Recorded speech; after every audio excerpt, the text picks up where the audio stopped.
Un prédicateur, vénéré par son église communautaire pour ses sermons inspirants et son dévouement à la foi, portait un secret si dévastateur qu'il détruirait tout ce qu'il représentait. Connu comme un pilier de la moralité et un phare pour sa congrégation, cet homme de Dieu a vécu une double vie, remplie de désirs cachés et de trahison. Alors qu'il prêchait la confiance et la droiture, il s'est retrouvé mêlé à une liaison secrète avec 2 hommes, un secret qui allait finalement contaminer sa femme enceinte du VIH. La communauté ecclésiale, fidèle et sans méfiance, n'avait aucune idée de ce qui se passait derrière des portes closes. Comment un prédicateur respecté, quelqu'un chargé de guider les autres dans la foi, peut-il tomber dans une spirale de tromperie qui brise sa famille et sa congrégation? Qu'est-ce qui pousse quelqu'un à risquer sa réputation, son mariage et la santé de son enfant à naître? C'est l'histoire obsédante des mensonges, de l'infidélité et du prix dévastateur d'une double vie. Restez avec nous alors que nous découvrons comment les secrets les plus sombres d'un prédicateur ont défait une famille, choqué une congrégation et amené tout le monde à s'interroger sur le sens même de la confiance. Ce n'est pas seulement une histoire de trahison, c'est une réflexion effrayante sur la fragilité de la foi et le pouvoir destructeur des vérités cachées. Dans une ville tranquille du Sud où l'Église était le cœur de la communauté, le pasteur James Bolton était un phare d'espoir et de foi. Connu pour son attitude chaleureuse et ses sermons puissants, James avait gagné le respect et l'admiration de sa congrégation. Il se comportait avec grâce, un homme dont les actions semblaient correspondre à ses paroles. À ses côtés se trouvait son épouse dévouée, Percy, une avocate réputée pour son esprit vif et son cœur compatissant. Malgré sa carrière exigeante, Percy était profondément impliqué dans l'Église, organisant souvent des événements, dirigeant des études bibliques et soutenant le ministère de son mari. Elle était le complément parfait au leadership de James, admiré pour son sang-froid, sa gentillesse et sa foi inébranlable. Enceinte de plusieurs mois de leur premier enfant, Percy rayonnait de joie. Elle et James attendaient ce moment depuis des années, et leur enthousiasme était évident pour tous ceux qui les connaissaient. James était un mari aimant, impatient d'accueillir leur bébé au monde. Il parlait souvent pendant ses sermons des bénédictions de la paternité, et Percy rayonnait alors qu'elle se préparait pour ce nouveau chapitre de leur vie. Malgré son emploi du temps chargé, Percy prenait du temps pour son mari et la congrégation. Elle était l'exemple même de l'équilibre, dévouée à son travail, à sa foi et à sa famille. Ses collègues étaient souvent émerveillés par la façon dont elle gérait tout de manière transparente, mais Percy attribuait sa force à sa confiance en Dieu et à l'amour qu'elle partageait avec James. Au sein de l'Église, le pasteur James avait noué des relations étroites avec les membres de sa congrégation. Titus, le talentueux pianiste, était présent lors des services dominicaux, sa musique élevant le culte au rang d'expérience transcendante. Ensuite, il y avait Cyrus, un homme réfléchi et réservé qui travaillait au bureau de l'Église, gérant les opérations quotidiennes avec une efficacité discrète. Le talent musical de Titus et les compétences organisationnelles de Cyrus faisaient partie intégrante du succès de l'Église. Les 2 hommes étaient très appréciés au sein de la congrégation et leur présence était considérée comme une bénédiction. James, toujours aimable et accessible, avait noué avec eux des liens particulièrement étroits. Pour le monde extérieur, ces relations semblaient refléter sa capacité naturelle à se connecter avec les gens. Percy, toujours solidaire de son mari, admirait son dévouement envers l'Église et sa capacité à inspirer ceux qui l'entouraient. Elle disait souvent à quel point elle était fière d'être sa partenaire dans la vie et dans le ministère. La congrégation les adorait en couple, les considérant comme un brillant exemple d'amour, de foi et de détermination. Mais dans les coulisses, James menait une vie secrète, une vie que seuls Titus et Cyrus connaissaient. Ce qui avait commencé comme des amitiés occasionnelles s'était transformé en quelque chose de bien plus compliqué. Les interactions de James avec Titus et Cyrus n'étaient plus professionnelles ou platoniques, mais profondément personnelles. Ces relations étaient cachées à tout le monde, y compris à Percy. James a travaillé sans relâche pour conserver la façade d'un mari et d'un prédicateur dévoué, séparant sa vie privée de son image publique. Malgré ces luttes cachées, il ne montrait aucun signe de tension. Il restait attentif à Percy, l'aidant à préparer le bébé et parlant avec enthousiasme de l'avenir. Percy, confiant et profondément amoureux, n'avait aucune raison de soupçonner que son mari portait un si lourd fardeau. La vie de Percy était bien remplie, mais enrichissante. Sa carrière d'avocate lui a permis de se battre pour la justice, et son rôle d'épouse de pasteur lui a donné une plateforme pour élever les autres. Elle passait souvent ses soirées à préparer des dossiers juridiques ou à encadrer des jeunes femmes dans l'église, ses journées étant remplies de sens.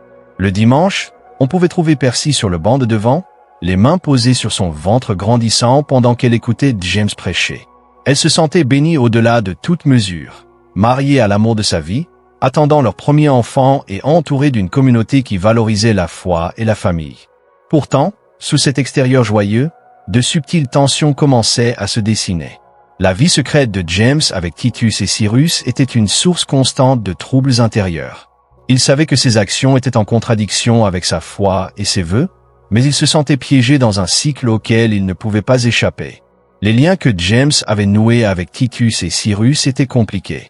Le charme et la passion de Titus pour la musique avaient initialement attiré James, tandis que la force tranquille et la loyauté de Cyrus procuraient un sentiment de stabilité. Leur relation comblait un vide que James ne pouvait pas expliquer, mais elles approfondissaient également sa culpabilité et sa peur. Au fil des mois, James a travaillé plus dur que jamais pour sauver les apparences. Il assistait à chaque rendez-vous prénatal avec Percy, priait pour leur enfant à naître et continuait à prononcer de puissants sermons. Sa double vie a été soigneusement cachée, mais les secrets ont tendance à refaire surface. Pour l'instant, le monde des Bolton semblait parfait. James et Percy se préparaient à l'arrivée de leur bébé, leur amour plus fort que jamais. La congrégation admirait leur dévouement, ignorant la tempête qui se préparait sous la surface. Restez avec nous alors que nous découvrons l'histoire du pasteur James Bolton, un homme déchiré entre sa foi, sa famille et la vie cachée qui menacerait finalement de détruire tout ce qui lui était cher. La vie de James Bolton a toujours été un exercice d'équilibre délicat. En tant que pasteur bien-aimé d'une église du Sud très unie et mari dévoué, il était fier de garder parfaitement tous les aspects de sa vie en ligne. Mais la complexité croissante de sa double vie devenait de plus en plus difficile à gérer.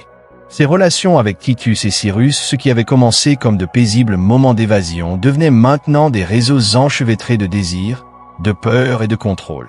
Titus, le charmant et talentueux pianiste, ne se contente plus de vivre dans l'ombre. « James », murmura-t-il un soir après la répétition de la chorale, « combien de temps vas-tu continuer à cacher ça? Nous méritons plus que des moments volés. Je t'aime et je veux que le monde le sache. » James se figea aux paroles de Titus, son esprit s'emballant. Sa vie était déjà précairement équilibrée. Faire son coming out n'était pas une option, ni dans leur église, ni dans leur communauté, ni dans son mariage. Il posa une main sur l'épaule de Titus, sa voix douce mais ferme. « Titus, tu sais que je ne peux pas. Pas maintenant. Pas jamais. Il y a trop de choses en jeu. » Mais Titus n'était pas satisfait de cette réponse. Sa patience était à bout et son affection pour James commençait à se transformer en frustration. Alors que James tentait d'apaiser Titus, son implication avec Cyrus s'approfondissait également. Contrairement à Titus, Cyrus était calme et réservé, offrant à James un sentiment de stabilité au milieu du chaos. Leurs moments ensemble étaient moins dramatiques mais non moins dangereux. Cyrus a écouté, apporté du réconfort et a permis à James de se sentir en sécurité, alors même que son monde commençait à s'effondrer. Mais la pression du maintien de ses relations, tout en essayant d'être le mari parfait pour Percy et un chef spirituel pour sa congrégation, faisait des ravages. James est devenu de plus en plus imprudent. Il a commencé à prendre des risques qu'il n'aurait jamais envisagés auparavant, rencontrer Titus dans des lieux publics et échanger des messages tard dans la nuit avec Cyrus qui pourrait facilement être découvert. Et puis, l'impensable s'est produit. James ne se sentait pas bien depuis des semaines, mais il ignorait les symptômes, les attribuant au stress. Ce n'est que lorsque Titus a insisté pour qu'il se fasse examiner que James a finalement consulté un médecin. Les résultats ont été dévastateurs, il avait été testé positif au VIH. James était assis dans le cabinet du médecin, le monde autour de lui se brouillant dans une brume. Comment cela a-t-il pu arriver? Comment lui, un prédicateur, un homme de Dieu, un mari et un futur père, pouvait-il faire face à une chose pareille? La honte, la peur et la culpabilité le consumèrent alors qu'il quittait le bureau. Mais au lieu de demander de l'aide ou de dire la vérité, James a pris une décision qui ne ferait qu'empirer les choses. Il a choisi de garder le diagnostic secret. Il n'en a parlé à personne, ni à Percy, ni à Titus, ni à Cyrus.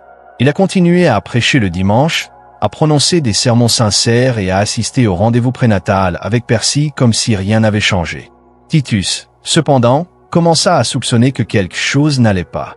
James était plus distant que d'habitude, et leur relation autrefois passionnée était désormais tendue. « Qu'est-ce qui t'arrive » demanda Titus un soir. « Tu me caches quelque chose, je peux le sentir. » James le repoussa, lui offrant de vagues assurances. « C'est juste le stress de tout. Percy, le bébé, l'église, tu sais comment c'est. » Mais Titus n'était pas convaincu.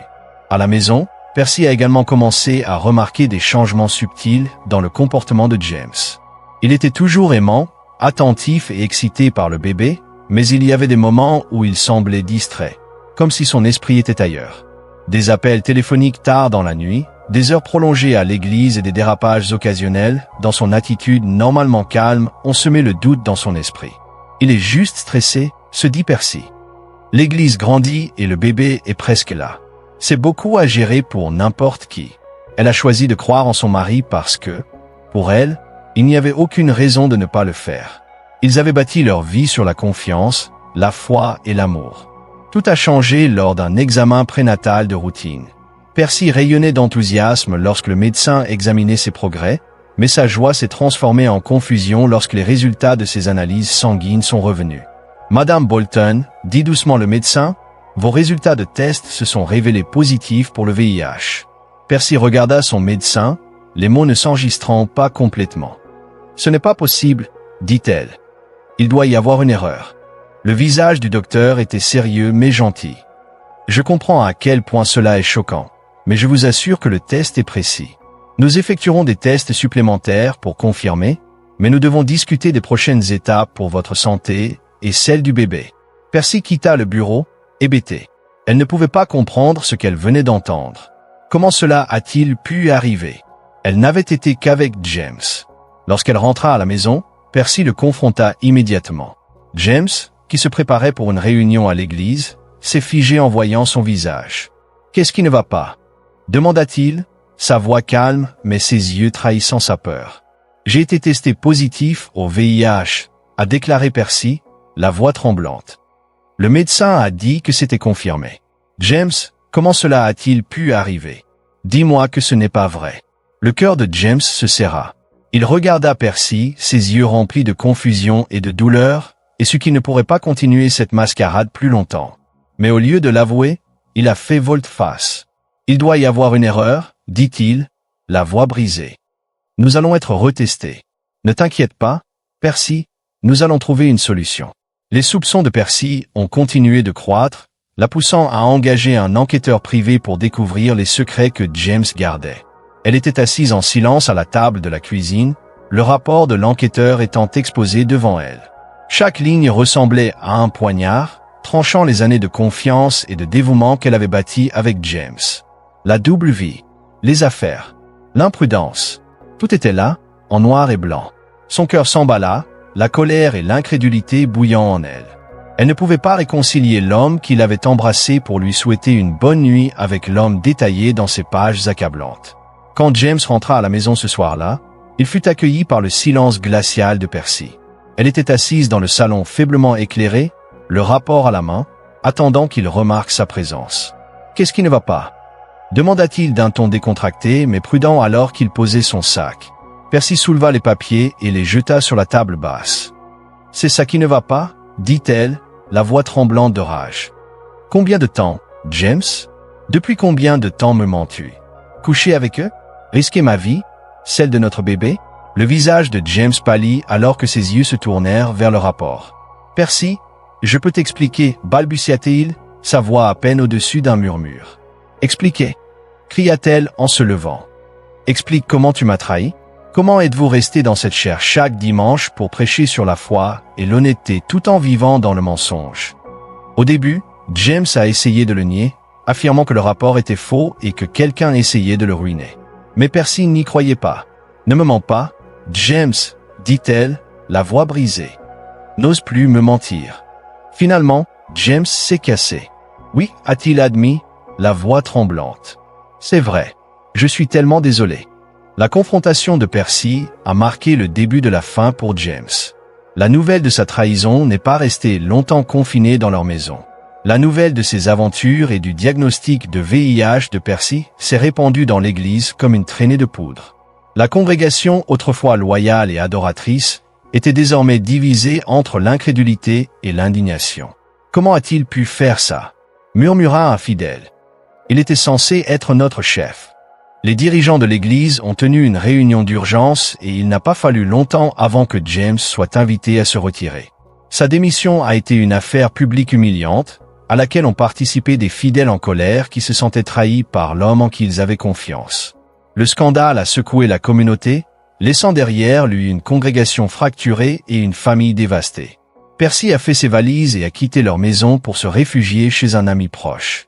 La trahison était trop lourde à supporter pour elle, et la vue de James ne faisait qu'alimenter sa colère. Mais déménager ne signifiait pas échapper à la douleur. James était implacable dans ses tentatives pour la reconquérir. Il l'appelait plusieurs fois par jour, lui laissant des messages vocaux en larmes. « Percy, je suis désolé », a-t-il déclaré dans un message, la voix étouffée par l'émotion. « Je sais que je t'ai blessé, mais s'il te plaît, donne-moi une chance de arranger les choses. » Lorsqu'elle n'a pas répondu à ses appels, il a commencé à envoyer de longs SMS, exprimant ses regrets et implorant son pardon. « Tu es tout pour moi, Percy. S'il vous plaît, ne me quittez pas. Je ne peux pas vivre sans toi », lit-on dans un message. Mais cela ne s'est pas arrêté là. James a commencé à envoyer des vidéos de lui-même en train de pleurer, le visage déformé par le chagrin. Dans une vidéo particulièrement émouvante, il a montré une photo d'eux le jour de leur mariage. « Regarde ça, Percy, sanglota-t-il. C'est nous. C'est ce que nous avons construit. Ne le jetez pas. » Percy a regardé les vidéos une fois, sa colère ne faisant que s'approfondir. Pour elle, les larmes n'étaient pas sincères, c'étaient les larmes d'un homme désespéré de se sauver lui-même, pas sa famille. Seul dans la chambre d'amis de son ami, Percy alternait entre larmes et rage bouillonnante. Elle pensait à toutes les années qu'elle avait consacrées à James, à tous les sacrifices qu'elle avait faits pour être récompensée par une trahison. L'image de lui pleurant devant une caméra n'inspirait pas de pitié. Elle avait allumé un feu en elle. Comment ose-t-il? Pensa-t-elle en faisant les 100 pas dans la pièce. Comment ose-t-il demander pardon alors qu'il a risqué ma vie et celle de notre bébé? Elle se souvenait de chaque moment d'humiliation, assise dans le cabinet du médecin alors qu'elle apprenait son diagnostic, lisant le rapport de l'enquêteur, réalisant que son mari, un homme qu'elle avait aimé et en qui elle avait confiance, lui avait menti pendant des années. Plus elle y réfléchissait, plus elle devenait déterminée à le lui faire payer. L'obsession de James à l'idée de récupérer Percy ne fit que croître. Lorsque ses appels et ses messages sont restés sans réponse, il a commencé à se présenter à l'improviste, chez son ami, sur son lieu de travail, même chez ses parents. Un après-midi, il se tenait sur le porche de son ami et frappait frénétiquement. « Percy, s'il te plaît, je veux juste parler », cria-t-il, la voix brisée. Son ami a ouvert la porte, ferme mais calme. « Elle ne veut pas te voir, James. Vous devez partir. » Les épaules de James s'affaissèrent alors qu'il s'éloignait, vaincu mais pas découragé. La colère de Percy était comme une tempête qui montait en elle, et elle avait du mal à trouver un exutoire. Elle ne pouvait pas ignorer l'injustice de tout cela, les mensonges, la trahison, les risques que James avait pris pour sa santé et l'avenir de leur enfant. Elle a soigneusement examiné ses options, pesant son besoin de tourner la page et le désir d'aller de l'avant. Même si une partie d'elle voulait se venger, elle savait que la meilleure façon de gagner était de vivre sa vie selon ses propres conditions, libre de l'ombre de James. À l'approche de l'arrivée de son bébé, Percy s'est concentré sur la construction d'un nouvel avenir, un avenir qui n'incluait pas James. Sa colère n'a pas disparu, mais elle est devenue le carburant de sa résilience, un rappel de sa force. Percy Bolton avait passé des mois à reconstituer sa vie après la tempête de trahison et de chagrin déclenchée par son mari. Malgré tout, elle avait trouvé une certaine paix. Son petit garçon avait ramené la lumière dans sa vie, un rappel de l'innocence et de l'amour qui existait encore dans le monde. Elle s'est appuyée sur sa famille et ses amis proches, se concentrant sur l'avenir de son fils et laissant derrière elle le chaos de son mariage. James, quant à lui, avait pris un chemin différent. Après avoir démissionné de son poste au sein de l'église au milieu du scandale, il avait fondé une nouvelle église dans une ville voisine. La congrégation était plus petite, constituée d'un mélange de nouveaux membres de quelques fidèles qui étaient restés à ses côtés malgré sa disgrâce. Il a également emménagé avec Titus, cimentant leur relation et s'éloignant davantage de sa vie passée avec Percy. Au début, Percy ne prêta aucune attention à ce que faisait James. Elle ne voulait rien avoir à faire avec lui, se concentrant plutôt sur la création d'un foyer stable pour son fils. Mais sa paix fut brisée lorsque James recommença à la contacter, cette fois avec une nouvelle menace inquiétante. Tout a commencé par un SMS. Percy, le message lui. J'ai des vidéos de nous. Vous savez de ce dont je parle. Si vous ne me parlez pas, je devrais peut-être simplement les partager. Percy, le cœur se serra. Elle savait exactement ce qu'il voulait dire. Durant leur mariage, dans des moments d'intimité et de confiance, ils avaient enregistré des vidéos privées censées rester entre eux. Maintenant, James utilisait ces moments comme levier, menaçant de les libérer si elle ne se conformait pas à ses exigences. Au début, elle a essayé de l'ignorer, mais les messages n'arrêtaient pas d'arriver. Ils devinrent plus explicites, plus menaçants. « Tu penses que tu peux t'en aller et m'oublier ? Détrompez-vous, dit un message. Je ferai en sorte que tout le monde sache à quoi vous ressemblez vraiment. » Percy, la colère a commencé à bouillir. Elle ne pouvait pas croire l'audace de cet homme. Après tout ce qu'il lui avait fait, il avait encore le culot de la menacer. Elle savait qu'elle devait se protéger, elle et son fils, mais le stress la rongeait. Un jour, après avoir reçu un énième message de menace, Percy décida qu'elle en avait assez. Elle ne pouvait pas dormir, ne pouvait pas se concentrer, ne pouvait pas avancer pendant que James continuait à la tourmenter. Sa colère l'a consumée et elle a commencé à avoir l'impression que le seul moyen d'échapper réellement à son emprise était de le confronter directement. Grâce à des connaissances communes, elle a appris que James vivait avec Titus dans un quartier tranquille de banlieue. Un soir, elle est passée devant la maison en voiture, ses émotions tourbillonnant en voyant la vie qu'il construisait, sans se soucier de la douleur qu'il lui avait causée. Le voir rire sur le porche avec Titus lui fit bouillir le sang.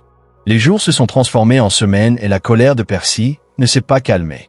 Cela devint plus fort, alimenté par les souvenirs de la trahison de James, de l'humiliation qu'il lui avait infligée et maintenant, de ses tentatives de la faire chanter.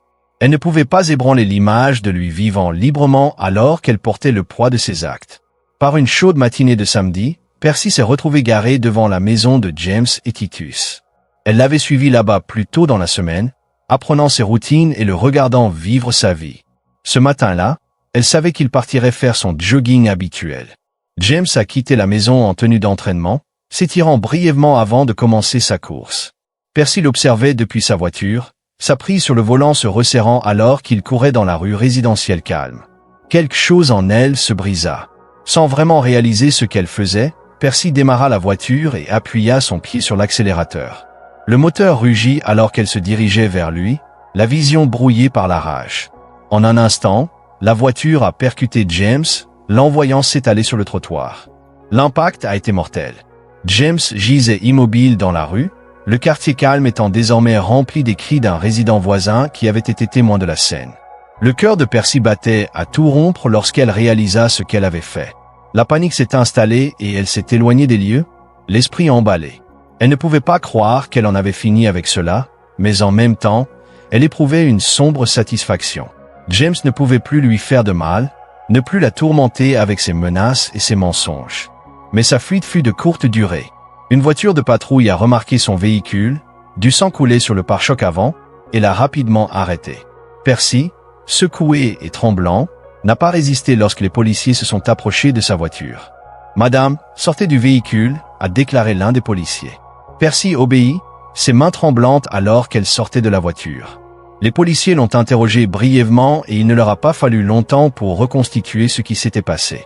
Percy a été arrêté sur le champ, sa vie autrefois tranquille étant à nouveau plongée dans le chaos. Alors que la nouvelle de la mort de James se répandait, la communauté était sous le choc.